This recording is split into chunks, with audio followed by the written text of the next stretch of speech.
welcome back to another lesson in the art of travel photography. Today we're talking about saturation and how saturation can affect your photograph. So I have a few quick options, photos that I'm going to go through and show you how color comes into the role of the photograph. This photo, somewhat interesting, nice pina colada that we had on our trip to the Philippines. But it does have some nice colors. You got some greens in the background, blues tank tops, yellow of the pineapple, red of the cherry, and red of this hat in the background. And so by just boosting the saturation, your picture gets a little bit more vibrant, and that's a style that a lot of people like, is if it's a little bit more vibrant.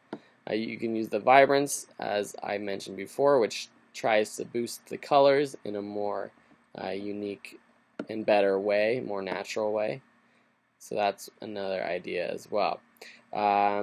For this one, you can also go down to HSL, color and black and white. Here, we haven't talked about hue. One thing you can do is change the hue of a color. So say we want to change the reds, we can select it, click and drag, and basically see I turn this image, that the hat that's red, into pink or orange if you want. So you can really mess around with colors that way. If we want our pineapple to be another color, we can play with our yellows. But a lot of colors naturally have a lot of yellow in them, and so skin tones and a lot of other areas of the photo might be affected as well. So this is one photo where saturation is really key. You can also take the brush tool, make the size a little bit bigger, and say you just want a certain area to be basically saturated or oversaturated. You can set your saturation, boost it up. Just a second, boost your saturation. Take your brush tool and basically brush over the colors that you want to be saturated. If we just want this to be saturated, you can do that. You can make them super saturated. If you want to add another brush, you press done and then click on the brush again.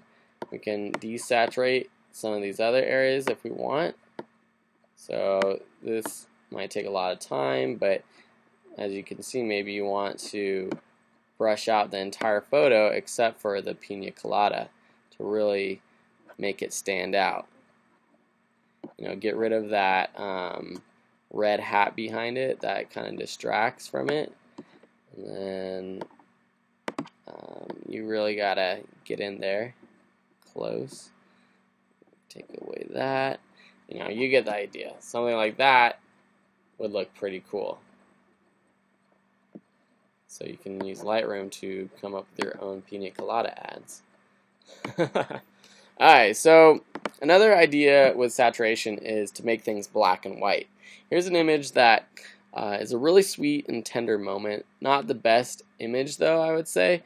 People aren't looking at the camera, but we have Isabel, my girlfriend, holding her grandma's hand as they walk. Slightly out of focus as well, but actually getting rid of the color can fix some of those things.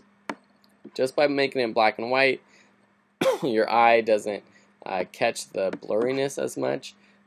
It becomes a little bit more emotional. Just boost the contrast really quick. And then even adding some grain down here at the bottom can make it look like an old photograph.